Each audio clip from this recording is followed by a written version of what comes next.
Ako sa train station and pauwi na sana ako. Then may nakatabi ako, isang matanda. Pero hindi naman masyado. Then nagkwentuhan kami konti kasi habang nasa biyahe, hindi naman maiwasan. After nun, nag-usap kami. Tapos tinanong niya sa akin, ilan taon na anak mo? Sabi ko, ha? Wala ko po akong anak, sabi ko. Then sabi niya, nakita niya pala yung tsinelas na binili ko. Ito. Yung Spider-Man. Sabi ko, ay wala po, may pagbibigyan lang po ako. Sabi niya, weh. Tayo nagkaanak pa bigla. Pero anyways, pauwi na ako. So guys, nandito ako sa Recto. Divisoria! Divisoria! Yun! Sakay po. Ayan ang gulo talaga rito.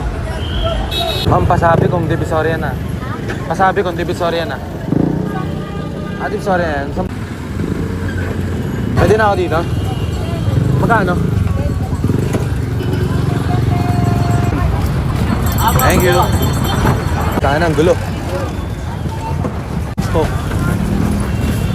Saan na pati e-bike, sinasakay. Alright. Uy, tangin na, igulo na. Oh, may kirahan, buhay. Oh, may kirahan, buhay. Uy. Oh, may kirahan, buhay. Putang na, hindi naman Divisoria ito eh. Doon pa ata Divisoria eh. Okay, punta tayo doon. May kirahan, buhay. Ang galing, galing na sumayaw, galing mo sumayaw. Tangina ba naman to, hoy? Ano ba to? Batang dun to to? Ang galing, galing ko sumayaw. Ayun na boy, nagubad mo yun. Boy, nagubad mo yun.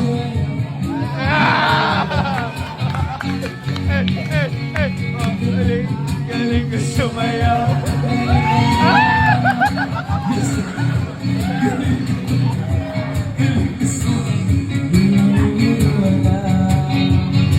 Mga kabisdak, panibagong araw naman po. Nandito po kami ngayon sa minimum. Kumuha po kami nila boss ng mga painting na may mga istorya boss, no? Klase-klaseng istorya, klase-klaseng basta boss, no? Ang gaganda lang. Kasi nung nakaraan, mga kaula kabisdak, naubos kagad yung mga painting na galing dito na binenta namin sa store, sa Big Royce. Kaya kung sino man yung gustong pumunta sa Big Royce, kumain, meron tayong exhibit ng mga painting na gawa ng mga dating mga kasamahan ko sa minimum at sa medium. So sa ngayon, actually nandito siya at binili ko yung inano namin yung painting nila, kinuha namin. Nandito siya ngayon sa tabi ko, nakausap ko siya. Yun nga, nakakausap ko siya na gusto na rin siyang lumaya. Ang sabi ko naman sa kanya na sana gumawa lang siya ng painting para at least kahit papano pag nakalaya man siya, may pera siya pang panimula. Kaya sana mga kaula kabisdak, suportahan niyo po kami sa mga ginagawa namin ngayon para hindi naman to para sa amin. Ginagawa namin to para sa kanila. Kaya yung mga painting na to, sobrang ganda. Hindi kayo magsisisi. Worth it lahat at malalaki. Yan pare, anong masasabi mo? Malaking tulong sa kanila to eh. Simpleng pambili ng pagkain, sabon, di ba? Pang Toothpaste, araw-araw, di ba? shampoo, Sabi ko ako ano, kape, lalo-lalo na. saka yung mga simpleng mga bagay na matagal na hindi natitikman na sabi nga ni tatay, request lang na fried chicken lang. Fried chicken. Oh. So kaibigan naman natin sa likod ng Pero, camera, request niya hipon lang daw. Di ko makalimutan yung sinabi mo sa akin nung Ano? kinuha ko ni Tatay Sergio. Siya yung presidente namin at siya rin yung nagturo. Isa siya sa nagturo sa akin kung paano gumuhit. Ang sabi mo sa akin, pare, tama na yan. Hindi ka naman marunong eh. Kaya sabi ko sa iyo dati, pare, one of these days, nakasabit lahat ng painting ko. Nagkatotoo naman, di ba? Kinaya lang kita doon para sabi ko, Para motivate. Challenge, no? Challenge. Oo. di ba? Ano lang yun. Pero boss, tignan mo, pag si Lord talaga yung gumalaw, basta pangarapin lang natin, tapos sabayan Dati, natin ang naalala mo galaw. naman na ang pangarap lang natin dati pag nagkakape tayo kasi yun lang naman yung buhay natin dun, kape, tinapay. Wala namang ibang masarap na pagkain eh. Kumbaga Hindi ka parang nakakabili doon boss ng mga cheeseburger, ganon. wala. Talagang sobrang pahirapan talaga makakain ng ganun.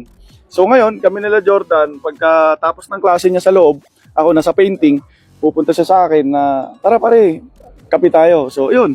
So napag-usapan namin dati, kailan kaya tayo makakalaya, kailan kaya tayo magsimula ulit. So ngayon, sabi ko naman, pag nakapag-start ako sa, yun nga, sa Big Royce, at least yun, lahat, yung mga pangarap nyo, natupad din ng Big Royce. Tsaka talagang tinutuo ko. So, Saka hindi lang makatulong naman, tayo sa oo. mga At least kaibigan ngayon, natin. binabalik Wala. natin ulit sa mga kasama natin. Yan, tulad mo ron. Opo. So, yun, kumbaga, hindi ako nag-alinlangan para tulungan ka, Oo. lapit ka sa akin. So, ako naman, basta hanggat kaya naman ibigay, binibigay ko. So, siguro naman, subok mo na siguro eh. Kumbaga, Oo. parang Mati lahat yung naman, boss. yung probation mo, lahat inayos ko. mo. So, yun, lahat ng request mo. Kaya, yun, tuloy-tuloy lang tayo. Tsaka di lang basta painting to, George, no? Oo. iba't Galing iba, sa puso yan. iba't ibang kwento, iba't ibang karanasan. Kasi yung gumawa nito si Tatay Sergio po, may naano po siya, parang ano yun, George? Parang Tsaka si Earl. si Earl din. Yan, Oo. Sir Earl yung ano, Mm. marami rin, Oo. yan, marami kaming binili kay Earl. Mga ilang piraso to, boss? Mga 12 yata to eh. Oo. Dami. So pinili natin yung pinaka-best. Oo. Tapos yan, yung mga accessories na yan. Yan, binibenta rin yan. Mm. So yun. Kaya, malaking tulong din sa kanila to. Talaga. Oo, malaking tulong yan. Mga kaula ka bisdak, suportahan nyo lang yung Big Royce. Kumain kayo sa Big Royce, hindi kayo mapapahiya. Yun ang garantisado yun. Tsaka magsiserve, kaming tatlo. Tsaka Big Royce, guys, di lang po siya masarap eh. Oo, nandun na tayo sa sarap, pero iba't ibang istorya po kasi nandun sa Big Royce, guys. Lumalaban po kami ng patas, nagpapatuloy po kami para matupad yung pangarap namin. Yun. More blessing po, power po sa inyo. Thank you, mga kaula ka bisdak. Thank you po.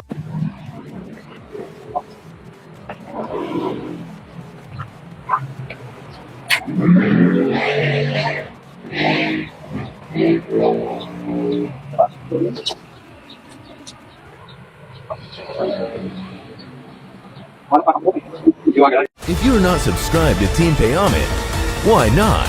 Coconut Pocknot. Subscribe now and ring the notification bell. Gago!